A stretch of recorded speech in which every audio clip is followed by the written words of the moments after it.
Today, I'm going to answer a question that I'm always asked. What do you mean by a house clearance? What you're about to see will totally amaze you. We were called out to inspect a terraced house in Nottingham. The gentleman owned two properties, which both were full of items. After he passed away, his brother found this hoard, and his first impression was to put them on landfill. But thankfully, he decided to call us in. When we arrived at the first house, we couldn't get in through the front door, so we had to go around the back. In the garden, there were 16 council bins, all lined up. And we later discovered that he was renting two garages for extra space when he couldn't get any more in the house at all. When they were full, he resorted to renting part of the garden next door, not to mention the pathway, which was meant to keep his dustbin. This was all in order to keep his items, which we later found he was buying from eBay and had been doing so far since 2008.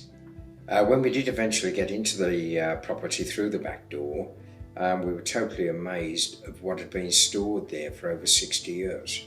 Every room in the property was totally full to the ceiling. It was very, very difficult to fit in the hallway. We found that it was impossible to get up the stairway because it was full of memorabilia. Every step to the ceiling, you couldn't see the top of the staircase. The gentleman in question could never have even been in the kitchen, as it was stored to the ceiling, and he'd even taken the door off to be able to get more stuff into the kitchen. It was clear that this man was a total compulsive buyer. He spent all the money that he ever had buying parcels that he knew he would never open. It took 8 men 12 days to empty just this one terraced house. Not to mention the 12 weeks of unpacking, sorting and researching each of the items that were packed. All of this has to be done before we can even contemplate trying to sell it, because you never know what you might find that will marry up with another item.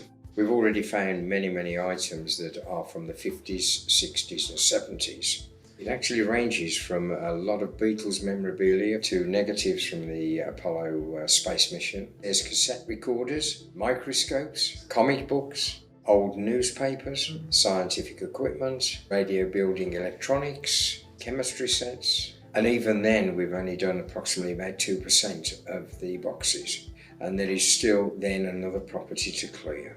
This just goes to show that you should always consult somebody regarding any of the items you might want or think of selling. We never know what we're going to find in any clearances that we're asked to value, but this is a total free service. We'll travel anywhere in the UK just to value the goods for you. For any further information regarding any of the items that we've already found, feel free to take a look at our website. Any queries that you want or any questions you want answering, please don't hesitate to get in touch.